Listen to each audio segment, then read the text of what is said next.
Friday night. How tough a decision will it be to field a side that might not be at full strength against a team that you need to beat to stay in fourth and is also the arch rival? Yeah, it's one of those ones, Trev, where we're just going to pick our strongest team and go for it. We need to keep trying to build momentum. Since the Challenge Cup final, we've been up and down a bit, but some great performances there and a tough win here last week, albeit very close. I think we did some really strong things in that game and set some good standards. So, it's sold out here next Friday night for the game. It's our arch rivals, as you talked about, and massive game for both clubs. One for Wigan where they could potentially win the League Leaders' Shield, and one for us where we need to win to stay in the top four. And since you've moved to Leigh from Wigan, how do you perceive the rivalry from a Leigh perspective? Yeah, I think it's different for me in the sense of, every big game is a massive game for us, but I think I've learned to understand how important it is here to the people of Leigh, and having the stadium sold out. They're saying there could be the biggest crowd since 1996, or some numbers are starting to come up like that now that we're hearing through the rumour mill here. So it's on TV on Friday night. It's the main game with the crossing over to other clubs and other games to see where they're at to with the scoreboards and whatnot. So massive night for Super League, but massive night for us as well. And when you look at Wigan now as to how they might have been 8-10 weeks ago, how do you view them? I think the teams that were upset through that Challenge Cup final, the way that the Challenge Cup finished this year with 6 games to go or whatever it was before the end of season, was really late on. And so for St Helens, who lost to us in the Challenge Cup semi-final, for Wigan, who lost to Hull KR, and then for Hull KR, who lost to us in that final, I think those 3 teams have probably found more momentum than anyone, and that's what you get off the back of that Challenge Cup when you're not successful. And it being so close to the end of the season, it's certainly motivated them and given them that extra edge to find some form. And those 3 clubs are certainly playing their best rugby. And are the major threats the likes of French and Field and even Miskey now, or do you perceive other ones? No, they're quite solid right across the board, but obviously the key players for them are French and Field and Harry Smith as well, who has a bit of a touch with the boot. They're scoring a lot of tries from his kicking, so we're just going to make sure we look after that. But overall, we've certainly got some important parts to play ourselves here. It's a home game. It's been since the Challenge Cup. I think we've played some big games. St Helens top 4, Catalans top 3. Yeah, St Helens top 3, Wigan top 3, Hull KR top 5. It's been a really tough, challenging time this last quarter of the season, but we're up for this one as well. And it's a do or die from you, isn't it? If you win, you'll be at home in the playoffs. Should you lose, then you could well miss out on something you've worked hard all season for. Yeah, I think at the start of the season, if you were to take 4th or 5th spot or even the top 6, we would have grabbed that with open arms, and a winning Challenge Cup season for us has been amazing so far. But we've worked really hard to hold this 4th spot. I mean, that would be incredible, top 4 at the end of the season. And we're going out there to play and win. And but in 5th spot, I think behind us is Hull KR on points for and against difference if we were to lose and they were to win. So it'll come down to the wire there. But I think there's something on every game. There's Wigan win, they finish league leaders. If they lose, they could potentially be 3rd. There's St Helens game. There's 1st, 2nd and 3rd. There's Warrington that needs to stay in the 6th. Hull KR trying to play to win to get the 4th. We're holding on a 4th spot. So great weekend for Rugby League and Super League and all Rugby League fans. When you speak to your connections in Australia, Melbourne, England and the rest, are they a little bit surprised about the way this season is finishing over here, or are they delighted for the comp? What's the views? Yeah, I spoke to Mal, and he's really excited about where Leigh are at this year, and he understands how hard we've worked and knows the work behind it that it takes to do that. I think the difficult part for everyone involved with the end of season internationals in the Super League is that the first game of the Pacific Nations is on Super League Grand Final weekend. So for instance, if Leigh were to make it, I wouldn't be available for that Kangaroos versus Samoa game in Townsville. So it's weird how that's all unfolded, but they're all supportive of the Super League competition. They understand it. They know that there's been some changes this year, and a lot of teams are. It's just a completely different look. Lee Leopards winning the Challenge Cup was massive for everyone back in Australia. So, they're very supportive, and I know they're coming to a close on their competition too. So it's a big time of the year for both hemispheres.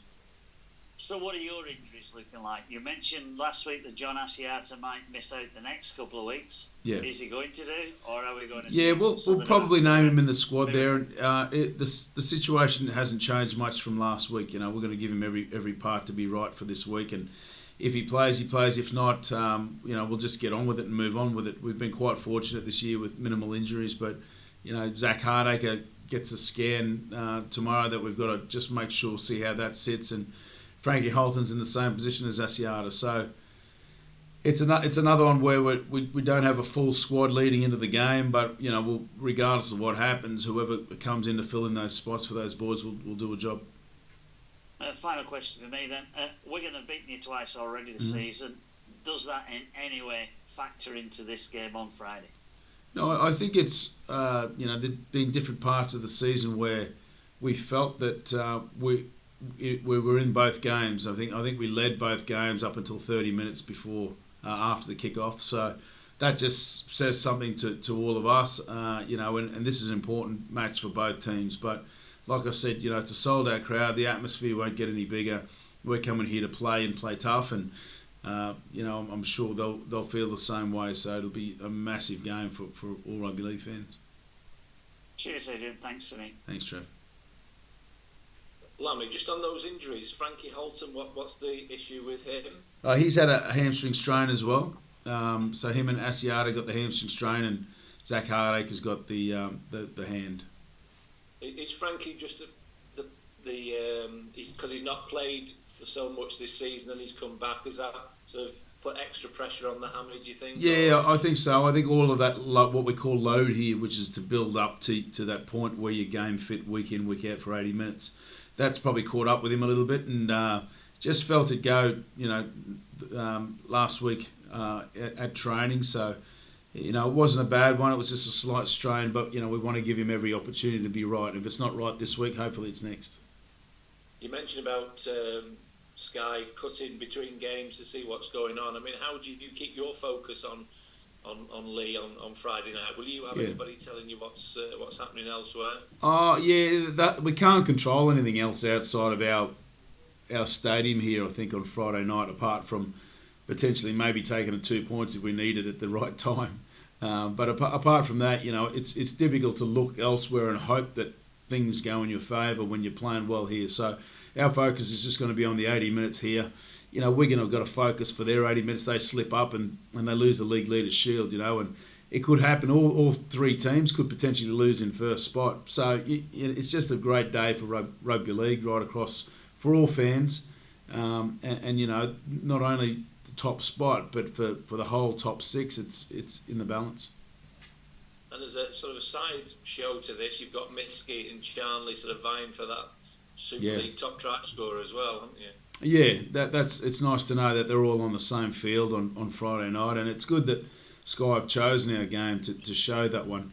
I think they potentially feel that Wigan are in a box seat there to win that league leaders, so it should be shown here. But I think apart from that, the two top try scoring leaders there are in the same game. So it'll be nice to hopefully we can get a few down Josh's side and he can take that over, but we'll wait and see. And just a last couple, Adrian, how would you reflect on your time at Wigan, given that it sort of started a little bit strangely with you coming in on a temporary basis originally? Yeah, I loved every moment there, Trevor, to be honest. Good people, good club, great staff, loved the players, loved the fans. It was a great experience there and good for part of my development as a coach. So obviously coming here last year, being in championship again was an unbelievable experience for me. Taught me a lot about myself as a coach, and I learned a lot there. And then having the support here of Derek Beaumont and Neil Jukes and Chris Chester has been a real breath of fresh air. And to bring the players in, I remember the first day we trained here, there was 7 players here getting ready for the championship season. But to have built up to where we are now, we've got to remember that this is part of a journey, and we're only right at the very beginning, you know, and really excited about what lies ahead over the next 3 years plus. And just a final one, a few clubs have named their sort of retain list for next season. When are you going to sort of reveal who's staying and who's going at league? Once you're out of the competition or after the grand final? Oh, we'll work on that as we go, Trev. To be honest with you, like we're still not complete with what we're after as a squad number. So we're forever building on that. But that's something that we'll discuss probably in the next week or so. So yeah, we'll try and get that released before the end of the season, before the last day of the season. Good stuff. Good luck, Lammy. Thank you. Thanks, Trev. No problem. Yeah, good luck, Lammy. Yeah. Thanks, Trev. There's Ben. There he is. Hey, Ben. Hello, you alright? Good, mate. You okay? Yeah, I can only apologise. I missed the start. That's all right. So I'm sure these guys have already covered it. Could you just run me through the sort of team news for Friday night? Who's missing? Who's not? If you can let anything go. Yeah, very similar squad to last week. Apart from that, you know, there's some doubt over Asiata with a hamstring strain. There's some doubt over Frankie Holton with a hamstring strain, and there's some doubt over Zach Hardacre that's with the broken hand. So they're the three players that are in that position. But I think the rest of the squad is the same as last week. So not too much to change. You know, we had a really difficult game here last week against Wakey, who were desperate to win and played some good rugby, you know, and could have easily won that game. So, you know, we were off a little bit. I thought our defence was reasonably good. We gifted them a couple of tries, but we fought hard there and never gave up, you know, and that's who we've been this year. So getting the golden point win has certainly helped us stay in that top four, and we've got a big match this Friday night to remain in that top four against a team that are, you know, playing to be league leaders. So massive week for us. So with Zach and John, then, have they maybe not recovered or come through as you like, or did you expect them to still be in doubt for Friday? Yeah, well, we've got a scan on Zach's hand to see at what level it's at, and from that we can make a decision moving forward. It could be for the rest of the season yet. We're not sure about that, but we're going to give him every opportunity to. You know, he could probably play with it, but whether it's, you know, it's risk to that for future for him, we're going to make a tough decision on that probably once we get the scan sorted. But apart from that, you know, I think Asiata had a slight strain, and he's been running today, so we'll see how he goes for the rest of the week. And contract-wise, I'm going to prompt you again, Ben Reynolds, any further or any closer to knowing? Yeah, I think with Benny, I think that's in Benny's hands now on what really happens with that and what he wants to discuss moving forward. But yeah, it's not too much different from our point of view. Like I said, we're still trying to build and complete the squad, and until we do that, we will release who's staying and who's going. And just on to sort of Friday night then, how much of a test are Wigan this year? Obviously, we've already seen the results against them fully. How good a team are they? I think they've built this season as it's gone along bit by bit, like a lot of clubs have, I guess. And as mentioned a little bit earlier on, you know, the teams that were hurt through that semi-final of the Challenge Cup or the final have seemed to bounce back really, really hard as what you expect to do, you know. So obviously Wigan losing in the semi-final, and Saints losing in the semi-final, and Catalan losing in the quarter-final, I think, and Hull KR, who lost to us in the final. All those four teams have found some form from those moments. So that's what you'd expect as a club. But I think all of those teams have certainly developed and improved during the season to a point where one of those will be the favourites for the comp. And how exciting has Super League been this year, obviously, for yourselves being involved in it again and you know, being a real surprise package? How exciting overall has the competition been from your point of view? Yeah, from our club's point of view, it's been incredible. And as mentioned earlier, you know, only just over a year and a half ago, we had 7 players here building for championship, and we got that right. You know, we won everything in championship. We've come up here, and it's been an incredible season for us as a group. You know, we've got the smallest squad in Super League. We've won the Challenge Cup. We're going to retain, you know, 90% of our players, and also bringing in 5+ new players to help build the squad. So we feel on this journey that we're growing and we're still improving. There's a lot more development to go and a lot more growth, and but we're certainly being aggressive with signing players who can take us to that next level. So to be sitting on the top 4 with a game to go is probably a dream come true for everyone, in the sense of, there was a lot of talk at the start of the season about us being in the relegation zone come this time of year, but we're not, and we're all proud of that. We've worked really hard to be here, and we've got what we've deserved. But it's not over for us yet. We do have a couple of niggly injuries sneaking in at this time of the season, which isn't good, but like everything else, we've just got on with what we've had to do. Players have come in and will do a job, and then it's just on a week-to-week basis. So we're very proud of who we are and what we've done and the DNA that we've built on and off the field. As a stadium here under Derek Beaumont's guide, we've certainly created an event day here for fans for us, and I think the growth and how much this club has developed is certainly up there with probably the best in Super League in the last 12 months. So, real successful year for us so far, but the best part is still to come. And just touching on I know you've already mentioned it, but the fact that Wigan can win the league leaders on Friday night, you yourself led them to that in 2020. How underrated is that as a piece of silverware? It's essentially the be all and end all for the reward for the season on the whole, isn't it? Yeah. It used to be the golden prize, wasn't it? It's like football, but it just shows who's the most consistent team over the year, and I think it's a massive honour for whichever club that can win that. We put a lot of emphasis on the final game of the season being the grand final, but to be first across the line with the League Leaders' Shield is a really big honour, and a financial game for the club too. So it's important that everyone aims for that, and the teams that are just, I don't know how long it's been since there were 3 clubs that could potentially win it on the last day. It's quite a unique year so far, what we've seen. So, all the best to those 3 clubs that are a chance of winning that this weekend.